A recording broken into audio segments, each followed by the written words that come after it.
ఇటీవలే 48 మంది ఎమ్మెల్యేలను హెచ్చరించి ముఖ్యమంత్రి చంద్రబాబు తాజాగా మొత్తం పార్టీ ఎమ్మెల్యేలందరికీ హెచ్చరికలు జారీ చేశారు. ఇప్పుడు తప్పులు చేస్తాం, ఎన్నికల సమయంలో చూసుకుందాములే అని ఎమ్మెల్యేలు భావిస్తే చల్లదు. ఎన్నికల వరకు చూడను, మార్పు రాకపోతే వెంటనే ప్రత్యామ్నాయం చూసుకుంటాను అని సీఎం స్పష్టం చేశారు. తెలుగుదేశం పార్టీని శాశ్వతంగా అధికారంలో ఉంచాలనే లక్ష్యంతో ఒక ప్రణాళికను రూపొందించానని, దానికి అనుగుణంగా ప్రతి నెల ఎమ్మెల్యేలందరిపై ప్రజల నుంచి అభిప్రాయ సేకరణ ఉంటుందని చెప్పారు. కొన్ని తప్పులు చేయడం వల్ల ఉమ్మడి చిత్తూరు జిల్లాలో 14 స్థానాలకు 12 స్థానాలు మాత్రమే గెలవగలిగాం. రవాణా శాఖ మంత్రి మండిపల్లి రామ్ ప్రసాద్ రెడ్డి తన పనితీరును మెరుగుపరుచుకోవాలి. నా పనితీరుపై కూడా అభిప్రాయాలు తెప్పించుకుంటున్నాను. గుజరాత్ లో 25 ఏళ్ల పాటు ఒకే పార్టీ అధికారంలో ఉండటం వల్ల అక్కడ అభివృద్ధి శరవేగంగా సాగింది. మన రాష్ట్రంలో కూడా ఇలాగే ఉండాలి. ఇక నుంచి పార్టీ ఓడిపోవడం అనేది జరగదు.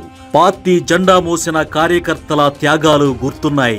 ఎవరిని మర్చిపోలేదు. వారి అభిప్రాయానికే విలువనిచ్చి పదవులిస్తున్నాం. కార్యకర్తలు సంతృప్తిగా ఉండటానికి అన్ని చర్యలు తీసుకుంటున్నా. కార్యకర్తలు వద్దంటేనే చాలా చోట్ల చాలా మందిని పక్కన పెట్టాను. పార్టీకి మహిళల నుంచి ఎక్కువ ఆదరణ దక్కుతోంది. మైనార్టీల మద్దతు రోజురోజుకు పెరుగుతోంది. డిసెంబర్ 1వ తేదీ నుంచి పార్టీ కార్యక్రమాలు బాగా పెరగబోతున్నాయని ఇన్ఛార్జి మంత్రులు, జోనల్ ఇన్ఛార్జీలు కీలకంగా వ్యవహరించాలని చంద్రబాబు నాయకులకు, కార్యకర్తలకు సూచించారు. అన్నమయ్య జిల్లా రాయచోటి నియోజకవర్గ తెలుగుదేశం పార్టీ సమావేశంలో చంద్రబాబు ఈ వ్యాఖ్యలు చేశారు.